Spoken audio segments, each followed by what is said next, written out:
Hello guys, good morning. Yan guys, dito tayo sa may farm natin guys. Yan, kauwi tayo guys. Yan, yan o, may tinanim na mais dito sa aking hina guys. Doy! Ba't nawa man punuan man? Wala nawa man. Yan guys. Ito guys oh.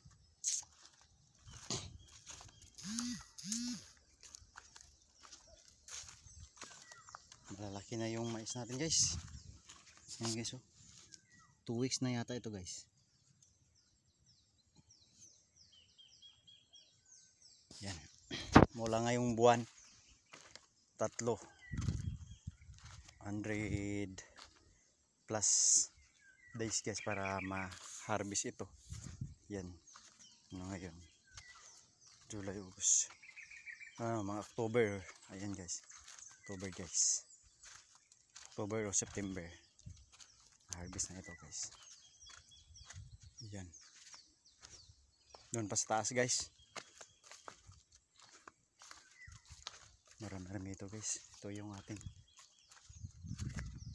puno ng ating kuan guys. Puno ng ating saging. Yan.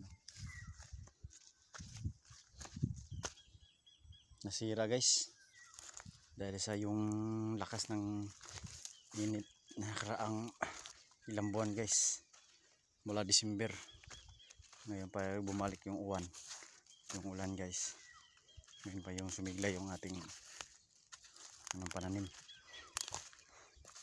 Yan guys oh. Konti lang dito ang ating natanim na mais dito guys na area. Doon may malawak doon sa may unahan guys. Yan oh. Siglan naman. Saka maganda yung tubo ng ating mais guys.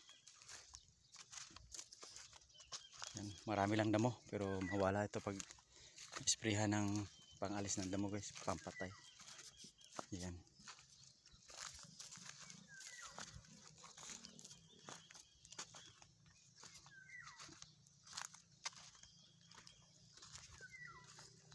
Guys.